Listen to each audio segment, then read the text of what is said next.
Santa Claus is coming to town. Santa Claus is coming to town. Santa Claus is coming to town.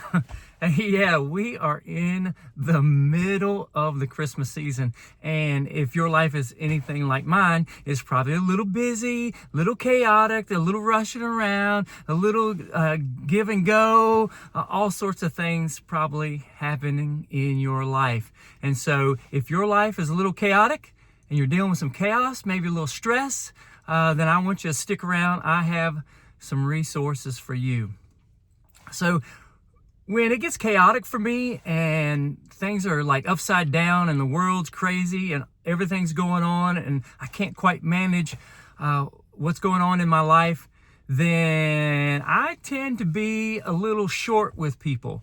And they might say something or do something that I don't have the patience for in the moment. And my wife calls it being sharp. So I'm a little sharp. And I've had to go back and ask for forgiveness like a ton of times. And I'm telling you, I'm a knucklehead and this stuff happens. But I was telling you about the book Living Fearless by Jamie Winship. And he tells this story when he was an older teenager that he hurt his leg and he was going through some therapy. But he was upset because he thought that hurting his leg was going to cause him not to be able to get into the police academy. And so he was upset. He was mad. He's mad at life. He thought his life was over. And so this therapist was trying to help him out. And he said every day, he said he would cuss her out because I'm sure the things that he was going through were kind of painful to him and to his body. And so I'm sure it hurt. And he was mad at life, mad at her for making him do those exercises. And it hurt. And he was cussing her out. Every day he was doing this. And she would just say, "Bye, Jamie. See you tomorrow." And then he said he would come back the next day and she was, "Hey, Jamie, how you doing?" Like she never heard a single word that he said. And he used the term that she was unoffendable.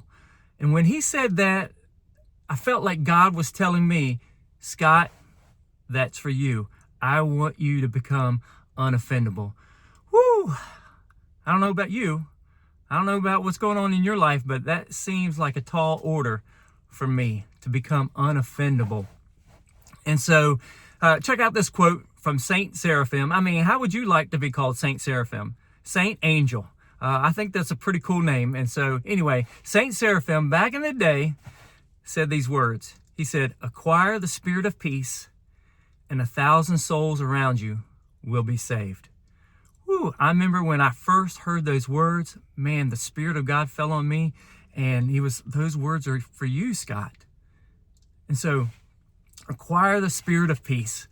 What does that mean? I mean, we have postcards this time of year and we say, "Peace on earth, goodwill to men." We have songs that talk about that, but yet there's chaos raging all around us.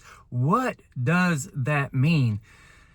And I believe what it means and what the Bible teaches as this inner peace, that we have so much of Jesus. We have so much of God in our life. We're so satisfied with Him. We're so enamored by Him. He has done so much in us and for us that no matter how the seas are raging around us, we are just calm because we know He has us in the palm of His hand. I remember the story in the Bible where the apostles were on the water and the storm was raging. I mean, it was going crazy.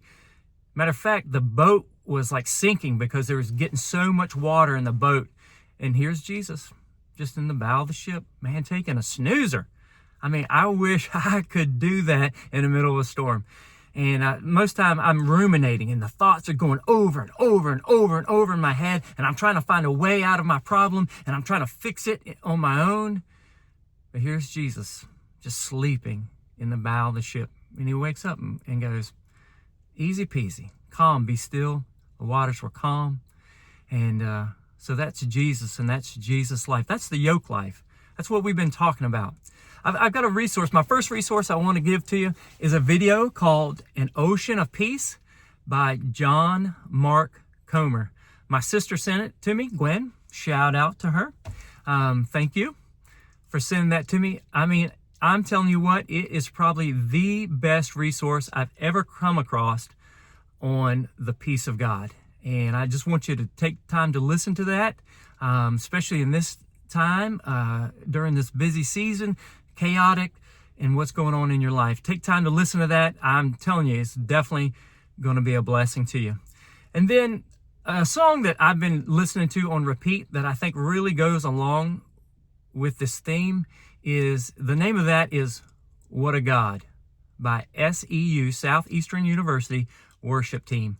What a God. And I'm telling you what, the first time I heard that song, man, just worship the Lord because of the lyrics in that song. So I want to share some of those lyrics with you real quick. And I want to let you know that I'm going to leave links to all these things down in the description there. And take the time, stop the video, take the time, check out those links.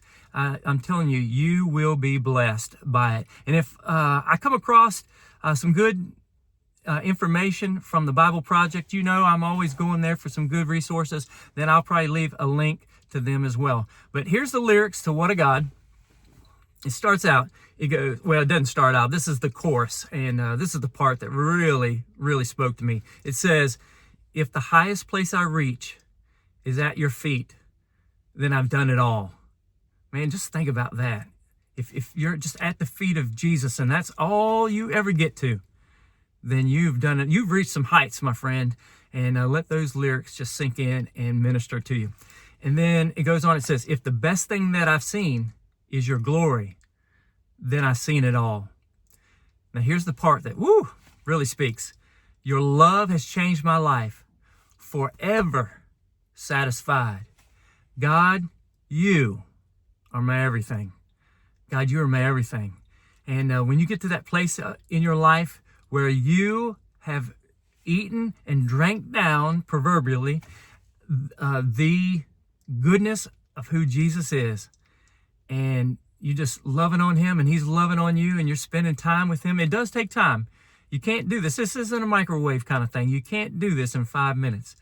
You've got to spend time with Jesus. And when you do, he'll bring you to a place where you're satisfied and he's your everything. The message of the song really is that I have it all because God, you are my everything. And then, so when you have it all, then, you know, when things are raging around you, it's like, so what, man? I have Jesus. He's everything to me. So what if my car breaks down and I no longer have a car? I mean, God is my everything. Now, I know practically you need to get to work or wherever you're going. It's trusting in him and knowing that he's going to provide for you. When things are raging around you, is he your everything? Is he that glue that keeps your life together? I hope he is. I want you to enjoy these resources. I hope they bless you. If they do, please do me a favor. One, subscribe. That helps me out. I really appreciate that. Give me a like. That also helps me out. And then also send this to a friend that could use a little peace in their life. And I think this time of year, about all of us could use a little bit more peace in our life. And that's a good song too. Let somebody enjoy that song. And I love you guys. God bless you. And I will talk to you soon. Thank you.